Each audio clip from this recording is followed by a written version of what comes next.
오늘 우리에게 주시는 하나님의 말씀은 사무엘하 12장 1절부터 10절까지 말씀입니다. 사무엘하 12장 1절부터 10절까지의 말씀입니다.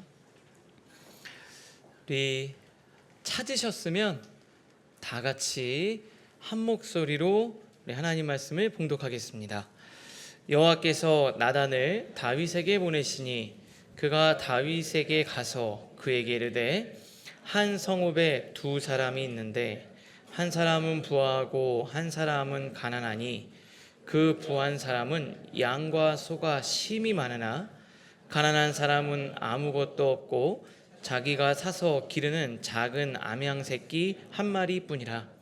그 암양 새끼는 그와 그의 자식과 함께 자라며 그가 먹는 것을 먹으며 그가 잔으로 마시며 그의 품에 누움으로 그에게는 딸처럼 되었거늘 어떤 행인이 부자에게 오매 부자가 자기에게 온 행인을 위하여 자기의 양과 소를 아껴 잡지 아니하고 가난한 사람의 양 새끼를 빼앗아다가 자기에게 온 사람을 위하여 잡았나이다 하니 다윗이 그 사람으로 말미암아 노하여 나단에게 이르되 여호와의 살아계심을 두고 맹세하노니 이 일을 행한 그 사람은 마땅히 죽을 자라. 그가 불쌍히 여기지 아니하고 이런 일을 행하였으니 그 양 새끼를 4배나 갚아 주어야 하리라 한지라. 나단이 다윗에게 이르되 당신이 그 사람이라. 이스라엘의 하나님 여호와께서 이와 같이 이르시기를 내가 너를 이스라엘의 왕으로 기름 붓기 위하여 너를 사울의 손에서 구원하고 내 주인의 집을 내게 주고 내 주인의 아내들을 내 품에 두고 이스라엘과 유다 족속을 내게 맡겼느니라. 만일 그것이 부족하였을 것 같으면 내가 내게 이것저것 더 주었으리라. 그러한데 어찌하여 내가 여호와의 말씀을 업신여기고 나 보기에 악을 행하였느냐. 내가 칼로 햇사람 우리아를 치되 암몬 자손의 칼로 죽이고 그의 아내를 빼앗아 내 아내로 삼았도다.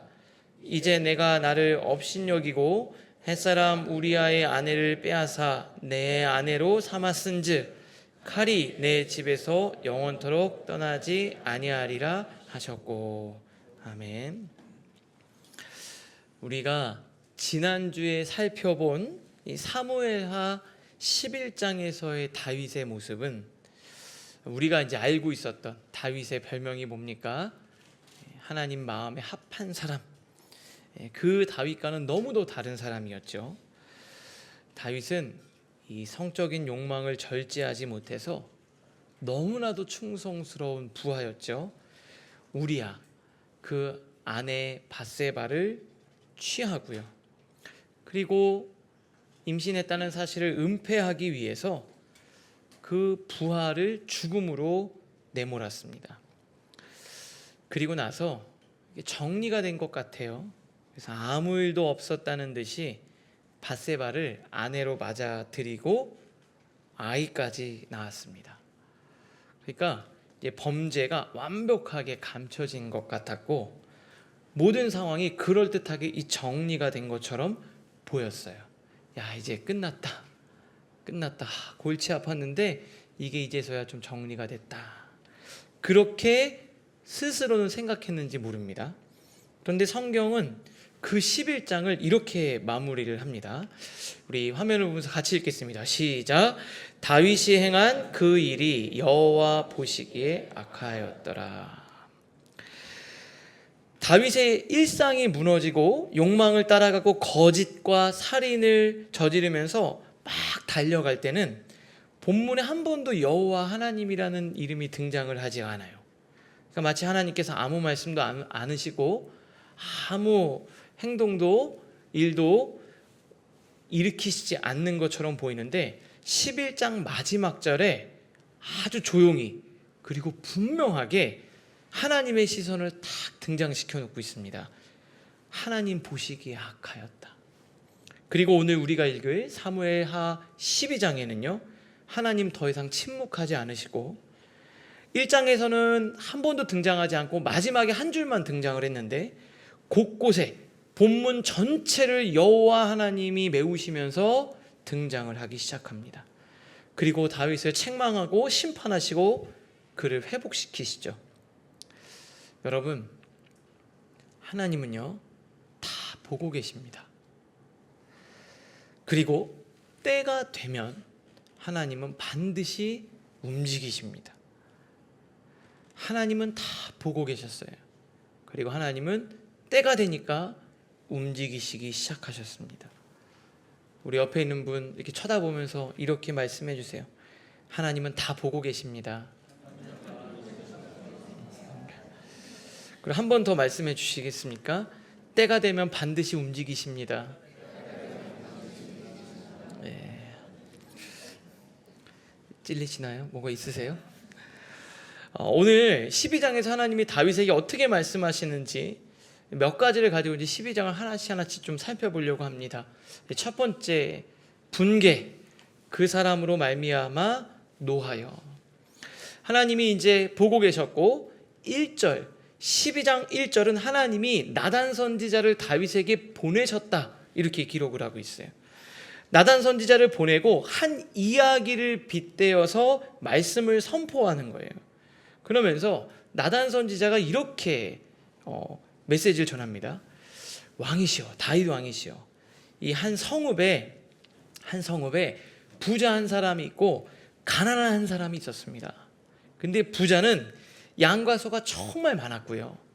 이 가난한 사람은 작은 암양 새끼 고 한 마리 있었습니다. 그런데 그 가난한 이 사람이 얼마나 그 암양을 아꼈는지 동네 사람들이 말하기를 자식처럼, 딸처럼 아꼈다고 합니다. 심지어는 잘 때 그 암양을 품고 잠을 잘 정도로 애정을 쏟았다고 합니다. 그런데 어느 날 그 부자에게 손님이 찾아왔는데 그 부자가 자기 양과 소는 아까워서 그 가난한 사람의 하나뿐인 암양을 빼앗아다가 그 손님을 대접했다지 뭡니까? 갑자기 이 이야기를 이렇게 나누니까요, 다윗이 이 이야기가 끝나기가 무섭게 즉각적으로 이렇게 반응을 합니다. 제가 빼먹었나 봅니다. 12장 제가 읽어볼게요. 5절, 다윗이 그 사람으로 말미암아 노하여 나단에게 이르되 살아계심을 두고 맹세하노니, 여호와의 살아계심을 두고 맹세하노니 이 일을 행한 그 사람은 마땅히 죽을 자라. 뭐라 그랬냐면 그 사람으로 말미암아 노하여 이렇게 됐어요. 갑자기 화를 내는 거예요. 아니, 그렇게 나쁜 놈이 있어? 하나님의 살아계심을 두고 맹세하노니 이 일을 행한 자는 마땅히 죽을 자다. 그리고 뭐라고 얘기를 하냐면 6절에 같이 읽겠습니다. 시작. 그가 불쌍히 여기지 아니하고 이런 일을 행하였으니 그 양 새끼를 4배나 갚아주어야 하리라 한지라. 그리고 아무리 그래도 그 불쌍한 사람을, 그러면서 마음이 막 아프다는 거예요. 자기가 얼마나 마음이 아플까, 한 마리, 이런 정말 양심에 화인 맞은 놈. 그러면서 율법에 4배를 갚아야 된다, 4마리를 갚아야 된다, 이렇게 얘기를 한 겁니다. 나단의 설교에 막 빠져드는 거죠. 설교에 빠져들면서 다윗이 그 나쁜 부자에게 분개하면서 자기가 의로운 재판관이 되어서 사형을 선고하는 거예요. 죽어 마땅하다. 어떻게 그럴 수 있냐, 하나님의 심판을 받아도 싸다. 분노하고 한탄을 하죠. 저희가 첫 번째 이 다윗의 이 반응에 대해서 여러분들과 좀 생각해 보려고 합니다. 유진 피터슨 목사님은요, 지금 이 부분을 굉장히 탁월한 통찰력을 가지고 설명을 해주고 계세요. 이렇게 설명합니다. 나단의 설교를 한마디 한마디 들을수록 다윗은 점점 더 종교적이 되어간다. 애지중지하는 양을 잃은 가난한 사람에 대해서는 동정심을 느끼고 그 양을 빼앗은 부자에 대해서는 분노한다. 그러면서 동정심과 분개는 우리가 끝도 없이 즐길 수 있는 종교적 감정으로서 우리에게 굉장한 우월감을 주지만 정작 우리의 삶은 조금도 변화시키지 않는다. 우리가 끝도 없이 즐길 수 있는 종교적 감정인데 왜 그러냐? 나는 우월감을 갖게 되는 거예요. 그렇지만 사실 나는 하나도 변하는 게 없어요. 다윗은 동정하고 분개하며 매 순간 더 종교적이 되어가고 도덕적 감상의 거대한 진창에 빠져든다. 여러분 잘 생각해 보세요. 우리도 그러지 않습니까? 다른 사람이 무슨 얘기를 할 때 우리는 종종 이렇게 얘기를 해요. 야, 어떻게 그럴 수 있을까? 아니 도대체 무슨 생각으로 저렇게 행동을 하지? 이러면서 분개하고 화를 내요. 그리고 세상을 보면서 이렇게 얘기해요. 야, 이거 진짜 아닌데. 야, 이거는 진짜 너무했다. 아닌데. 그러면서 개탄을 합니다. 그리고 더 나아가서는요, 자기 자신이 다윗처럼 의로운 재판관이 되어서 판단하고 평가를 내려요. 그리고 우리는 이렇게 느낍니다. 내가 건강하고 바른 신앙인이라는 착각을 갖게 돼요. 그런 감정을 느끼는 겁니다. 그런데 유진 피터슨 목사님은요, 이게 신앙이 아니라 그랬어요. 이거 종교라고 이야기했습니다. 왜냐하면 이럴 때 그때 주어지는 감정을 우리가 즐기는 것에 불과하기 때문입니다. 누군가에게 우리가요, 평가를 내리잖아요. 누군가에게 우리가 평가를 내리면 어떻게 되냐면 내가 좀 괜찮은 사람인 것 같은 착각이 들어요. 우리 남자들 이렇게 데이트하고 그럴 때 좀 지적으로 보이고 싶으면 영화를 보고 나서 너무 재밌었다 이렇게 얘기하지 말고 조금 읽어본 다음에 약간의 비평을 섞으면 지적으로 보여요. 약간의 이렇게 판단 그렇게 해주고 분석해주면서 근데 요건 좀 아쉬웠어 이러면 되게 똑똑한가 보다. 우리는 그래요. 우리가 뭘 판단하고 비판하고 평가하잖아요.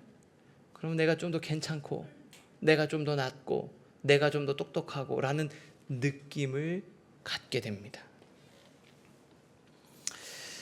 그러면서 내가 점점 더 그런, 어떻게 그럴 수 있냐, 어떻게 그런 말을 할 수 있냐, 어떻게 그런 생각을 품고 어떻게 그렇게 행동할 수 있냐. 근데 그 말 속에는 뭔 줄 아세요? 나는 아닌데 어떻게 너는 그러냐, 나는 아닌데 저 사람은 어떻게 그러냐, 그러면서 나를 분리해 놓는 거예요. 세상과 타인에 대해 분노하고 분개하는 것은 내가 더 나은 사람이 된 것 같은, 괜찮은 사람인 것 같은 착각을 불러일으킵니다. 상대방을 누르면 내가 높아진 게 아닌데 그냥 높아진 것처럼 느껴지는 거잖아요. 근데 여러분 꼭 기억하셔야 돼요. 저 사람이 못해요. 못한다고 나 잘하는 거 아니에요. 저 사람이 못하는 것과 내가 잘하는 거는 완전 다른 거예요. 상대방이 나빠요. 상대방 나쁜 거랑 내가 착한 거랑 다른 거예요. 그냥 그런 느낌을 느낄 뿐이지 전혀 나와는 상관이 없는 겁니다. 내가 옳은 말 했다고 해서 나 옳은 사람 아니에요. 내가 바른 생각을 가지고 있다고 해서 나 바른 사람 아닙니다. 내가 상대방에게 조언을 해줬어요. 그렇다고 내가 더 나은 사람 아니에요. 그런 느낌에 사로잡힌 종교인에 불과할 뿐이에요. 오늘 지금 이 본문에서 다윗은 완벽한 종교인으로 전락해버렸습니다. 사실 이게 되게 놀라운 거는 다윗이 지금 이 한 말 속에는 뭐가 있냐면요, 누가 봐도 옳고 그름을 분별할 수 있는 판단력을 갖고 있어요. 뭐가 옳고 그른지 정확하게 분별을 해요. 나단이 들려준 이야기를 듣고 부자의 악행에 분개하면서 즉각적으로 율법에 근거한 아주 공의로운 판결을 내리죠. 4배나 배상하라고 얘기를 하지 않습니까? 그런데 문제가 있습니다. 여기서 문제가 뭘까요? 그 공의로운 판단이 자기 자신에게는 작동하지 않는다는 게 문제인 거예요. 이게 우리 인간 본성의 깊은 모순입니다. 우리는 남의 죄에 날카롭지만 우리 죄에는 굉장히 무딥니다. 정의의 눈으로 세상을 막 바라보죠. 근데 그 눈으로 자신을 돌리고 자신을 바라보는 데는 굉장히 느립니다. 공의로 포장된 자기 의에 빠져드는 거예요. 마틴 로이드 존스 목사님이 위로라는 설교, 이렇게 조그만 설교집 책으로 나왔는데 거기에 이렇게 말씀을 하시는 거예요. 하나님의 목적은 무엇입니까? 그의 계획과 목적은 세상을 개혁하는 게 아니라 세상에서 사람을 구원하는 거예요. 우리는 기독교가 어떠해야지만 의미가 있다고 생각하냐면 사회 정의를 위해서 기독교가 의미 있고 존재의 가치가 있다고 생각해요. 그런데 그게 아니에요. 내가 하나님 앞에서 변화된 게 가장 중요한 의미인 거예요. 많은 사람들이 기독교를 사회 정의의 수단으로 여기죠. 근데 세상을 바꾸기 위한 게 아니라 여러분 이걸로 아셔야 돼요. 예수님은 십자가에서 죽으셨어요. 왜 죽으신 줄 아세요? 이 더러운 세상을 깨끗이 하려고가 아니에요. 나를 위해서 죽으신 거예요. 나를 위해서 죽으신 거예요. 여러분, 세상을 고치려는 일은 선해 보일 수 있지만 막 세상을 바꾸고 세상을 개혁하고 세상의 정의를 외치다가 보면 어떤 위험성에 빠지게 되냐면요, 여러분 이걸 되게 주의하셔야 돼요.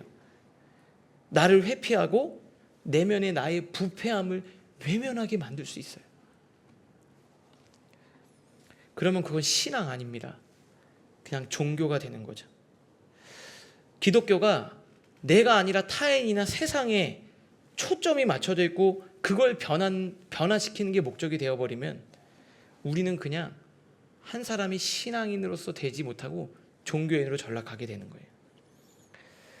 오늘 보면 다윗은 동정심과 분개라는 이 종교적 감정에서 복음의 초점이 흐려지고 있었어요. 자기 의와 우월감이라는 착각에 놀아나고 있는 거예요. 우리는 늘 그래요. 마치 내가 막 분노하고 막 어떻게 그럴 수 있냐고 얘기를 하면 나는 좀 괜찮은 사람인 것처럼. 그런데 오늘 잘 생각해 보십시오. 나 어떤 사람인가? 나는 신앙인인가? 아니면 그냥 기독교라는 종교를 갖는 종교인인가? 이렇게 복음의 초점이 흐려지고 그 종교적 감정에 빠져가지고 마귀에게 놀아나고 있는 다윗에게 나단이 그 초점을 싹 맞추기 시작을 합니다. 두 번째입니다. 신앙, 당신이 그 사람이라. 나단이 다윗을 향해서 칼날 같은 문장을 던집니다. 7절 말씀인데 우리 같이 읽겠습니다. 시작. 나단이 다윗에게 이르되 당신이 그 사람이라. 다윗이 지금 막 흥분하면서 어떻게 그런 나쁜 놈이 있냐, 죽어 마땅하고 벌을 받아 마땅하고 어떻게 그 양심에 그런 게 없냐. 그랬더니 뭐라는 거예요? 왕이시여 당신이 바로 그 사람입니다. 이렇게 얘기하는 거예요. 당신이 바로 그 나쁜 부자입니다. 죽어 마땅한 사람이요 무자비한 자요. 타인을 향해서 조준하고 있던 관역을 다윗의 그 신앙 양심으로 조준을 한 거예요. 그리고 그 문장이 다윗의 양심과 인격을 꿰뚫어 버립니다. 남의 이야기가 될 때에는 그냥 종교일 뿐이고요. 그것이 여러분 내 이야기가 될 때, 그게 세상 이야기나 다른 사람 이야기일 때는 종교예요. 그런데 그 말씀이 나의 이야기로 들릴 때 비로소 신앙이 되는 거예요. 그때부터 신앙이 됩니다. 이게 신앙의 순간입니다. 여러분, 우리가 믿는 기독교가 미신과 다른 차이점이 뭘까요? 다른 사람들이 볼 때는, 안 믿는 사람들이 볼 때는 교회 다니는 사람이나 절 다니는 사람이나 아니면 그냥 무당에서 굿하는 사람이나 아니면 정화수 떠놓고 막 기도하는 사람이라 뭐가 달라 보일까요? 예전에 진짜 굿하는 거 이렇게 보면은 아침 새벽부터 그냥 막 이렇게 동네에서 보면 얼마나, 여러분들 주일날 여기 예배당 올 때 이런 모습으로 있으면 다 모르는, 야 부정탄 안 된다. 아침부터 씻고 준비하고 얼마나 열심인지 몰라요. 그리고 누가 어머니가 가서 이렇게 야 이거 돈 많이 주고 부적 이렇게 해온 거다. 그럼 어떻게 해요? 그 부적 이게 얼마짜리인 줄 아니? 그러면서 그냥, 여러분 성경책 어때요? 어디 있는지도 모르잖아요. 그 사람들과 우리가 뭐가 달라요? 미신과 신앙의 차이점이 뭘까요? 이거를 이재철 목사님은 너무나도 탁월하게 이렇게 구분했어요. 미신과 신앙의 차이가 뭡니까? 미신은 인간이 돈이나 능력 혹은 재주로 신의 마음을 달래서 자신의 목적을 성취하는 거예요. 내가 변하는 거에 관심이 없는 거예요. 이런 경우에 자신은 결코 변하지 않는다. 자신은 그대로 있으면서 재주껏 신의 마음을 돌이키는 것. 내가 열심히 정성을 들이면 지성이면 감천이라고 해가지고 나는 안 바뀌는데 내 옆에 있는 사람을 바꾸고 아내를 바꾸고 자식을 바꾸고 환경을 바꾸고 직장을 바꾸고 내 삶의 환경을 바꾸고 싶은 거예요. 나는 안 바뀌는 거예요. 근데 이에 비해 신앙은 하나님을 변화시키는 게 아니에요. 환경을 바꾸는 게 아니에요. 그분의 말씀 앞에서 항상 자신이 변화되는 것을 의미한다. 여러분, 정말 중요한 거예요. 자기 변화를 수반하지 않는 믿음, 이건 미신에 지나지 않는 거예요. 저도 오늘 말씀을 준비하면서 그랬어요. 완벽하지 않지만 오늘 아침에 우리 사역자들과 예배 사역자들과 경건회를 하고 나누면서 제가 말씀을 준비하면서 저 스스로를 돌아보는, 억지로라도 강제로라도 가끔은 말씀을 준비하다가 내가 찔리는 거예요. 이 말씀을 쓰기가 찔리는 거예요. 그럼 어떻게 해요? 잠깐 멈추고 그거 하고 돌아와서 하는 거예요. 내가 갈등이 있고 다툼이 있는데 내가 이걸 쓰면서 용서하라 마음으로, 이게 안 되는 거예요. 이게 진행이 안 되는 거예요. 이게 찔리잖아요. 근데 이걸 설교를 해야 되니까, 그래도 일만의 양심은 있으니까 어떻게 해요? 전화해서 괜찮냐고 물어보고 다시 그 다음 또 쓰는 거예요. 저를 이렇게 돌아보는 이게 없었으면 지금 내가 어떤 사람이었을까 생각이 드는 거예요. 여러분, 기복신앙이 뭡니까? 기복신앙은 바로 나는 안 변하는 거예요. 근데 성경에 기복신앙에 반대되는 게 있어요. 팔복이 있어요. 팔복신앙. 여러분, 팔복신앙이 뭔지 아세요? 산상수훈, 주옥 같은 설교에서 8가지 복을 주시는 거예요. 심령이 가난한 자, 애통한 자, 온유한 자, 의에 줄이고 목마른 자, 긍휼히 여긴 자, 이 8가지 다 뭔 줄 아세요? 나라는 사람이 복받을 만한 사람으로 변하는 게 복이라는 거예요. 시편 1편 복이 있는 사람이라고 그랬습니다. 우리가 오늘 여기 와서 왜 모였죠? 우리 삶의 자리도 분명히 어렵고 오늘도 청년들과 여러 가지 취업의 일, 직장의 일, 주중에도 연락을 받으면 저도 제 마음속에 정말 얼마나 힘들까? 얼마나 어려울까? 오늘도 이제 기도하는 친구 왔더니 뭐가 어렵니까? 앞으로 내 진로가 어떻게 될지 너무 고민이 된다. 정말 이게 환경이 바뀌기를 바라는 사람들, 성도들이 많이 있지만 저 오늘 기도합니다. 하나님, 그 모든 것들보다 우리 성도들 내면의 심령이 변화되는 은혜가 더 먼저 있게 하여 주시옵소서. 그 내면이 변화되게 해달라고, 내면이 바뀌게 해달라고. 근데 혹시 하나님 까먹으실까 봐 직장도 바꿔주세요. 그것도 잊으시면 안 돼요.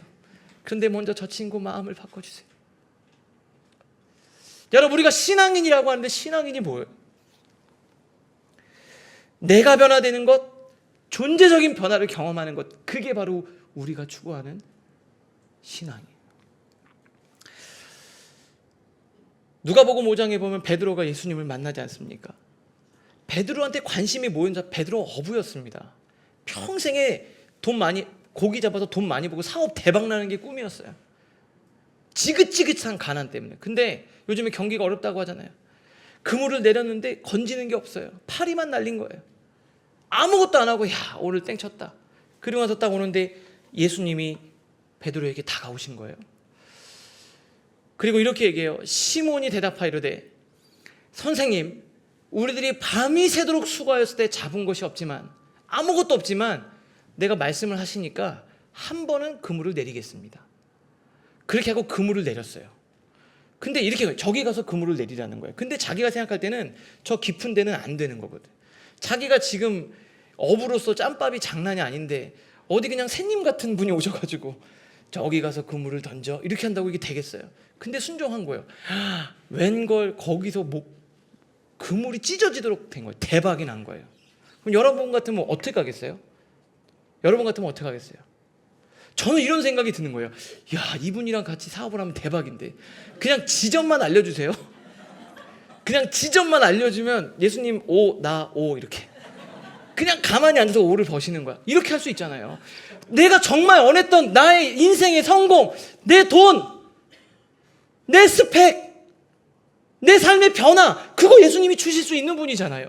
그리고 만난 거예요. 야, 평생에 얻고 싶은 그 만선의 기쁨을 누렸는데, 그리고 나서 베드로가 뭐라 그랬는 줄 아세요? 시몬 베드로가 예수의 무릎 앞에 엎드려 이르되 주여 나를 떠나소서 나는 죄인이로소이다. 여러분이 살아계신 예수님을 만나고 하나님을 만나면 그 완전하신 하나님 앞에 내가 얼마나 부족한 사람인지를 깨닫게 되는 거예요. 저도 그래요.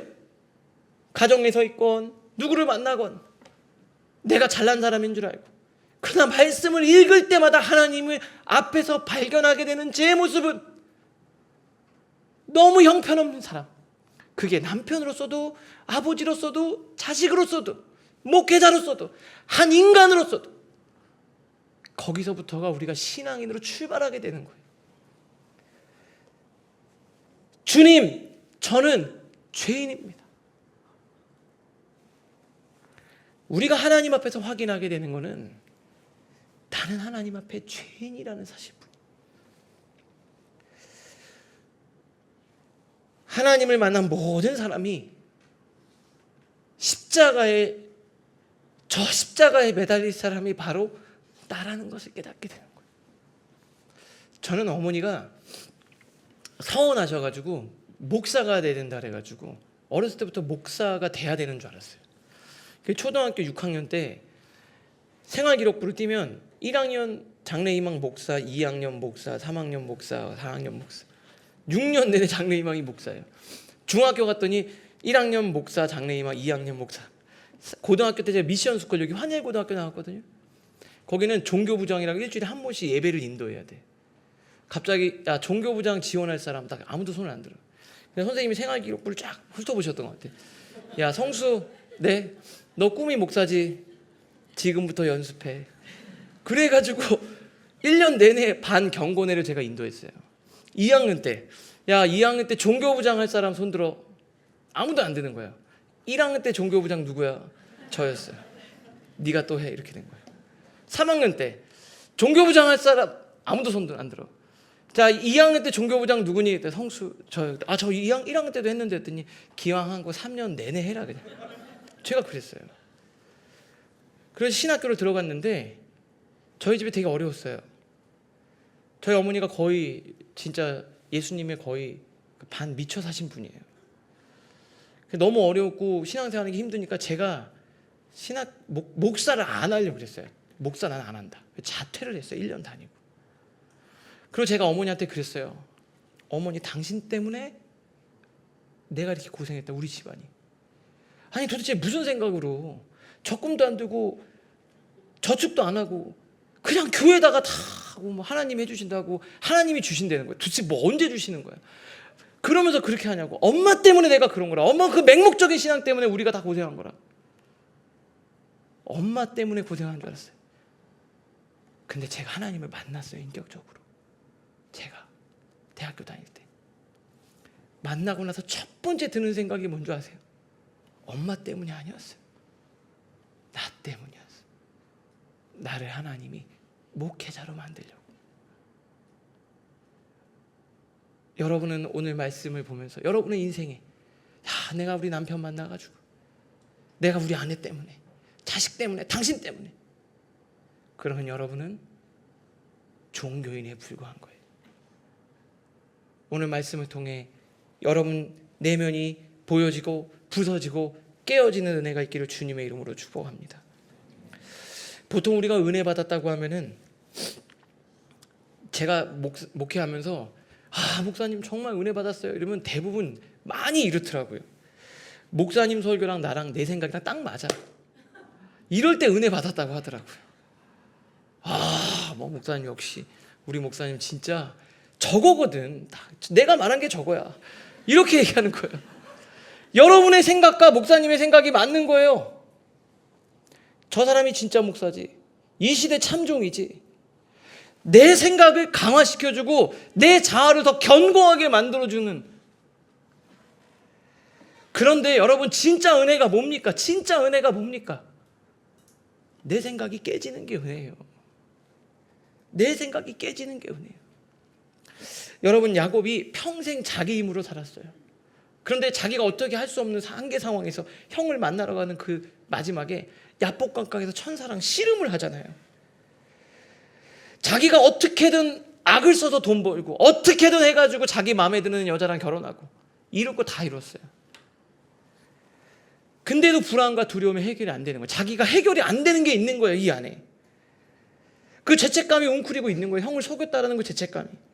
야복강가에서 하나님과 씨름하는데, 하나님은 밤새도록 씨름하면서 하나님이 어떻게 합니까? 복을 달라고 씨름한 거야. 나 복 달라고. 복 주지 않으면 안 된다고. 근데 하나님이 뭘로 복을 주셨냐? 야곱은 홀로 남았더니 어떤 사람이 날이 새도록 야곱과 씨름하다가 자기가 야곱을 이기지 못함을 보고 그가 야곱의 허벅지 관절, 환도뼈를 친 거예요. 여기를 친 거예요, 옆구리를.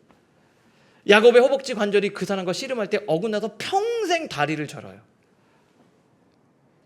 그리고 나서 35장에, 나중에 35장에 하나님이 야곱을 축복할 때 이렇게 얘기하는 거예요. 너를 통해 내가 예수 그리스도, 다윗과 예수 그리스도의 혈통 계보를 이어가겠다. 우리 10절 11절 같이 읽겠습니다. 시작. 하나님이 그에게 이르시되 내 이름이 야곱이지만은 내 이름을 다시는 야곱이라 부르지 않겠고 이스라엘이 내 이름이 되리라 하시고 그가 그의 이름을 이스라엘이라 부르시고 하나님이 그에게 이르시되 나는 전능한 하나님이라 생육하며 번성하라 한 백성과 백성들의 총회가 내게서 나오고 왕들이 내 허리에서 나오리라. 이 허리가 뭡니까? 정상인에서 아주 강인한 허리가 아니라 깨진 허리에서 왕이 나온다는 거예요. 그 환도뼈가 깨졌어요. 이 힘의 상징인 그게 깨졌어요. 이제는 쩔뚝쩔뚝거리고. 근데 하나님이 그 깨진 허리에서 하나님이 왕이 나오게 해주겠다. 축복을 주시겠다는 거예요. 여러분들은 복 받으셔야죠. 먼저 내가 말씀에 깨어지는 은혜가 있기를 주님의 이름으로 축복합니다. 어떤 말씀의 은혜를 받으세요? 내 입장을 지지해 주는 말씀입니까? 내 생각을 강화시켜주는 말씀이에요? 그러면 어쩌면 그건 종교적 감정일 수도 있어요. 오늘 말씀 앞에 내가 깨어지고 부서지는 은혜가 있기를 주님의 이름으로 축복합니다. 마지막 세 번째예요. 우리 한번 같이 읽겠습니다. 시작. 회복. 내가 여호와께 죄를 범하였노라. 나단이 설교를 듣고 다윗은 종교인의 자리에서 이제 신앙인의 자리로 이렇게 옮겨지는 거예요. 더 이상 도망치지 않고 하나님께 자신의 죄를 인정하면서 이렇게 고백을 합니다. 다윗이 나단에게 이르되 내가 여호와께 죄를 범하였노라. 내가 여호와께 죄를 범하였노라. 나단이 다윗에게 말하되 여호와께서 당신의 죄를 사하셨나니 당신이 죽지 아니하려니와. 하나님이 용서해 주신다. 너는 죽지 않겠지만 그 죄의 고통의 결과들은 있어요.